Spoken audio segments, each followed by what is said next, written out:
Hello, hello. Good morning, good afternoon, good evening from wherever you're watching me. Whenever you're watching me, my name is Fatma and I am an instructor for IELTS. I have been tutoring students for almost 5 years now, and this is my take at helping students with their speaking agenda. So I hope you're all doing well today. I hope your review is also smooth sailing. So welcome back to yet another episode for Speaking for IELTS with Fatma. And today, as usual, we have topics that come in, or I try my best at attempting some of the latest or most frequently asked IELTS topics for the speaking assessment. However, today is day two of topics that were requested by some of my students to be attempted for the IELTS speaking. So today, I believe I will be discussing some questions or some topics that really make their rounds throughout the years. I'll be talking about weather, I'll be talking about social media, and also I'll be talking about books. Now, certain topics are not limited to only these questions. Okay, there are so many questions that come in and have the possibility of making an appearance under these topics. But of course, it is impossible for me to attempt every single question. So let's just pick out a handful and let's try to attempt them today. So we'll start with part one. And in part one, we're going to take a look at weather. And weather can be an easy topic to attempt, provided that you know the seasons, you know the adjectives or the vocabulary that you can use when you're talking about seasons, and also to truly have an affinity towards a certain season could help you right up your alley. So let's get started. The first question for today is summer your favorite time of the year? I love summer. Summer is definitely a time of year that my brother and I look forward to because summer means summer vacations from school.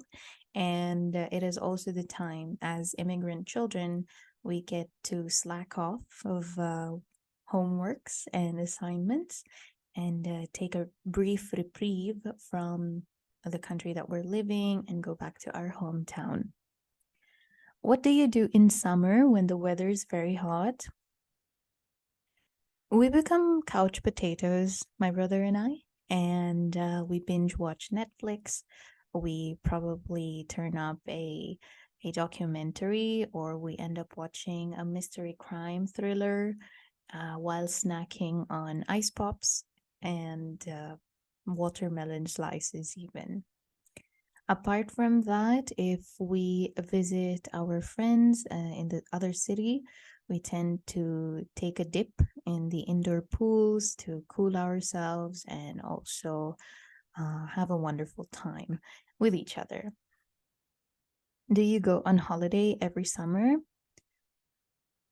I would not say every summer, but every other summer, we make it a point to visit different countries around the world and experience what summer is like in different parts of the world, in different countries, and also experience the sun to get that vitamin D before winter comes knocking just around the corner.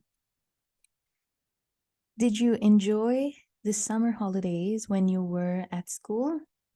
Absolutely.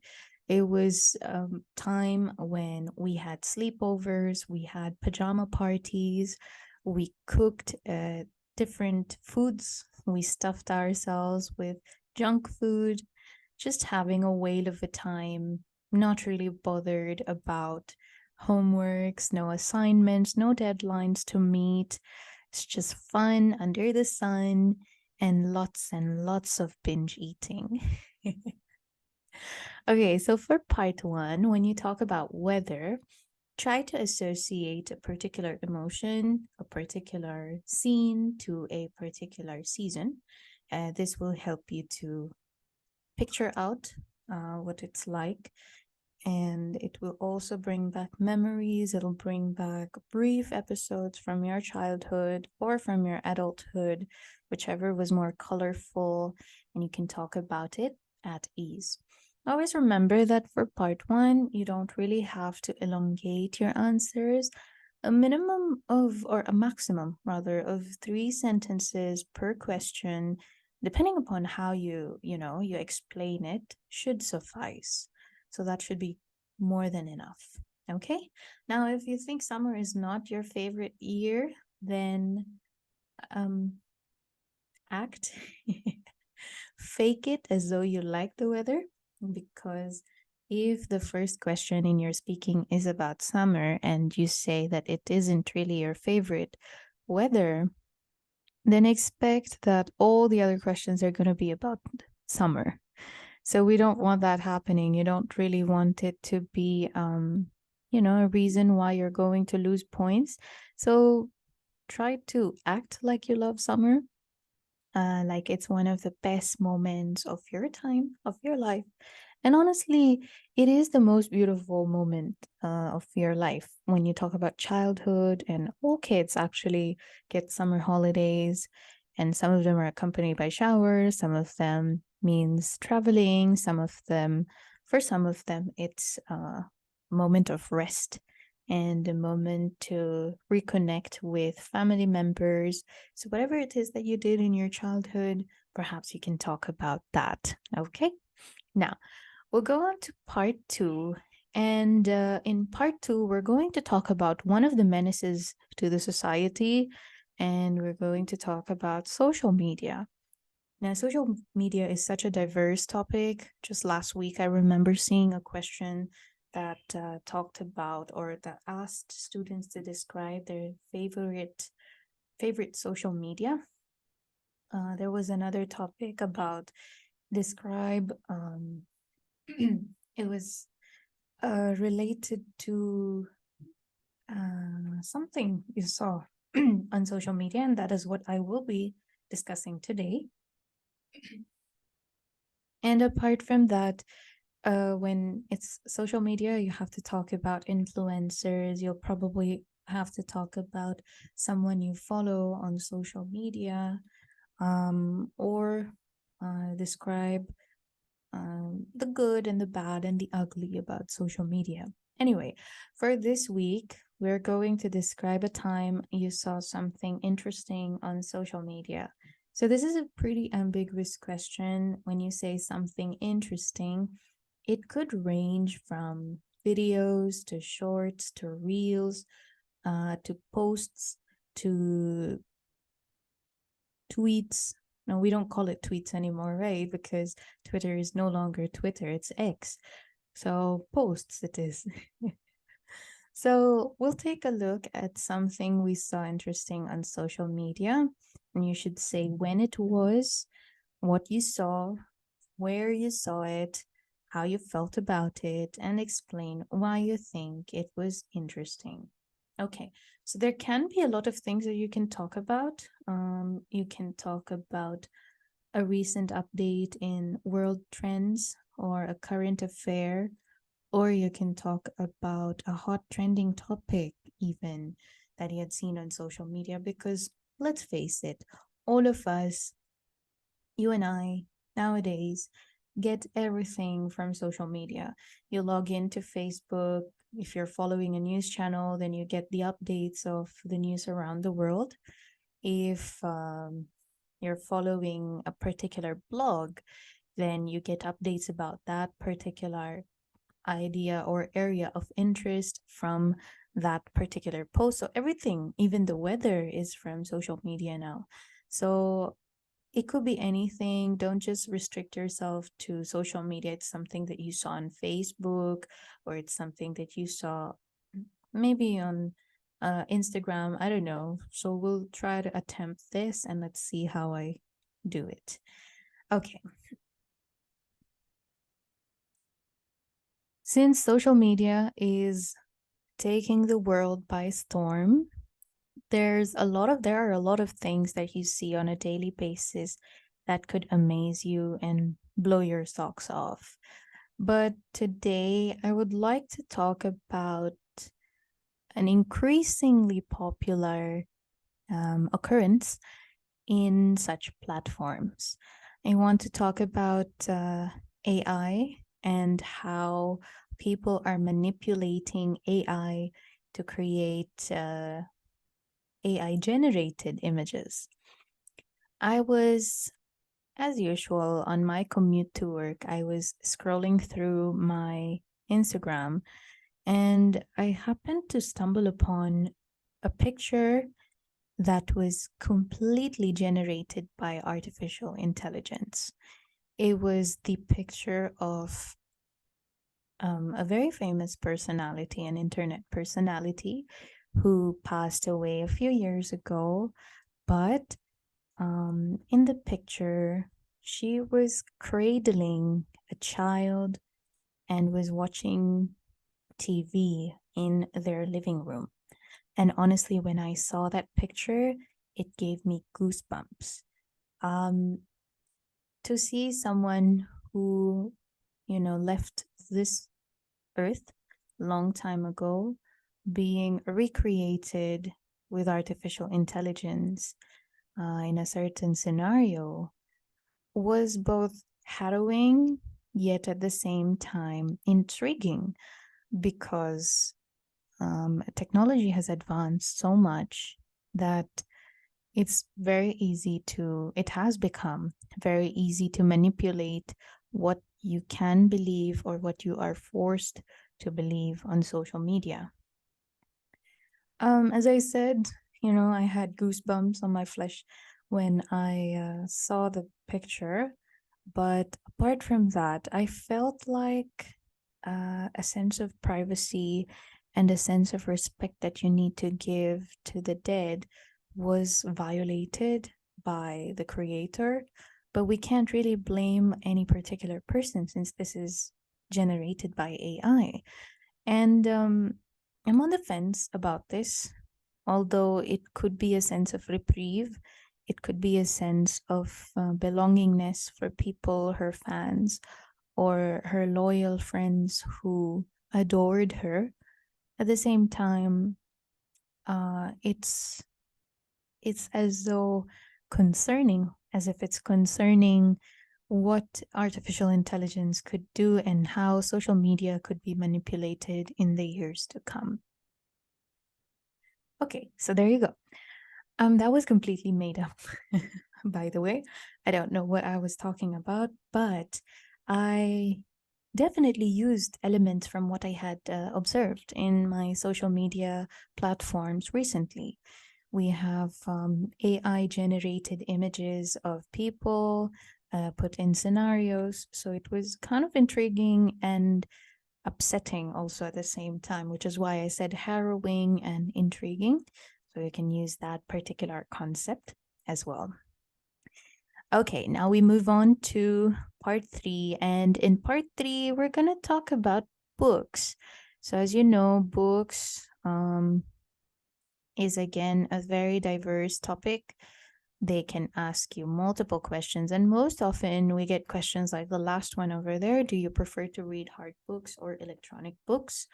Um, and you can always answer it the way how you like, or you can go with a standard response that I have seen most of my students put out for the assessments.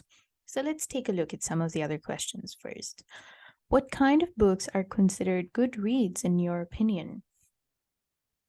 I believe well written fiction or nonfiction that is free of hate speech and blasphemy deserves recognition, as long as it doesn't have age restricted content and it doesn't hurt the sentiments of certain sects of the society.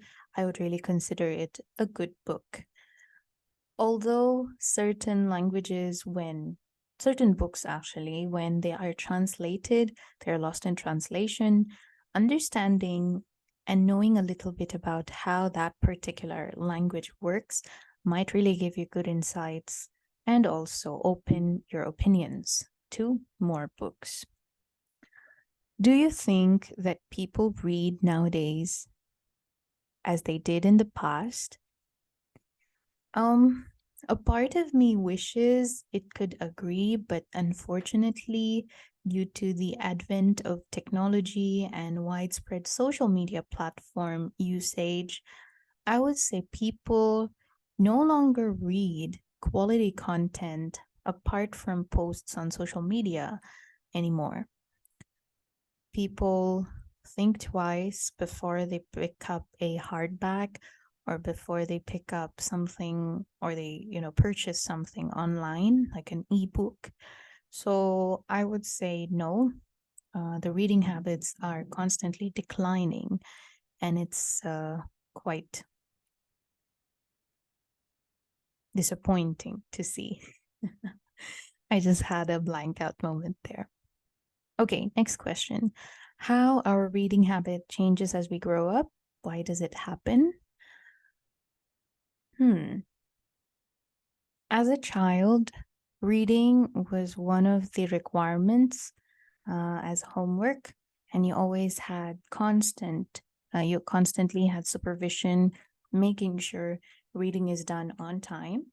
But as we grow up and as responsibilities start piling up like a mountain, reading takes a back seat, and anything that is considered to be leisure reading, something for your hobby, often tends to be forgotten. We go for more strenuous hobbies, given if we are in a very sedentary, if we follow a very sedentary lifestyle, then yes, I think reading changes, habits also changes as we grow up.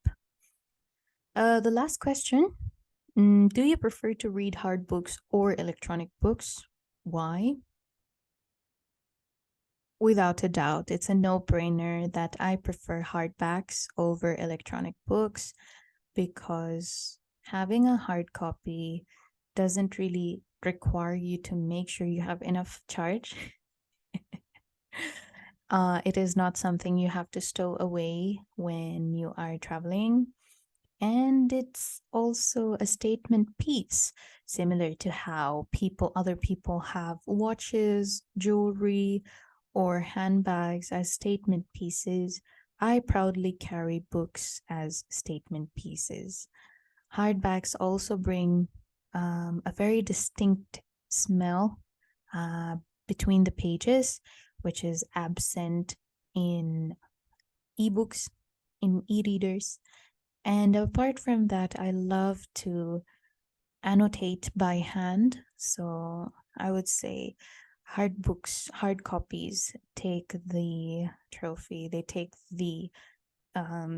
away, they don't really take away the essence of reading, the pleasure of reading, of, cuddling on a couch by a window or while snuggling a cup of coffee and enjoying the words written by an author. Okay, so there you go. We have spoken about books also, but I think the last part, the last question, I would like to redo it. Do you prefer to read hard books or electronic books? Why?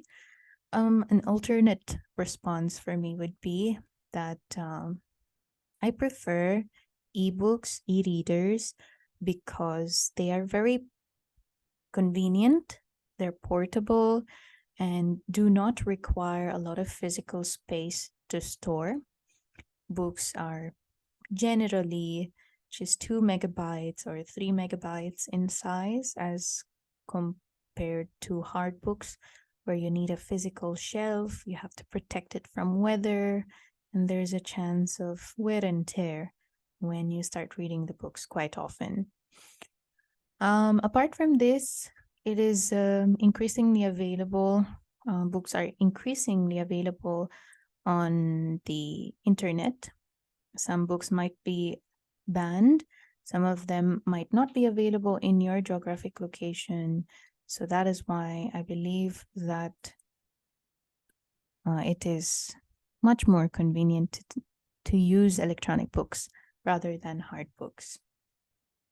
So you can use other terms for electronic books, ebooks, e readers, Kindle, And for hard books, you can say hardbacks, novels, physical copies, and so on. So, yeah, just do with it as you might. And hopefully, this is going to be helpful for you when you practice your speaking.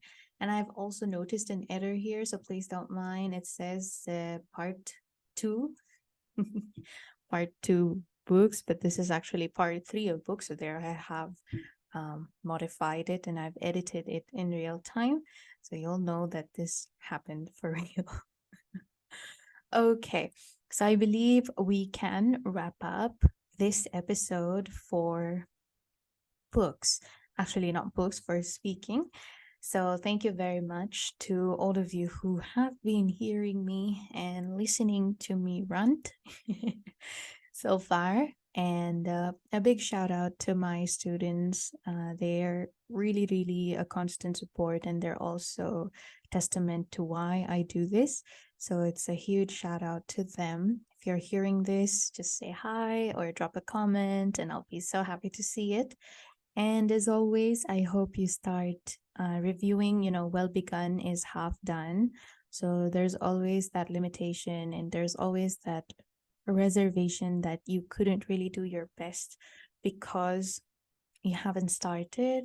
Just give it a try. Just start, and you'll be able to achieve heights. You'll be able to conquer heights, actually, not just with this, but with many more things. Okay, so I'll wrap up our session for today. Thank you very much for joining in. If you like, please subscribe, like this video, share it with a friend who will be taking an IELTS exam soon. And as always, I'll see you again in another video. Bye bye.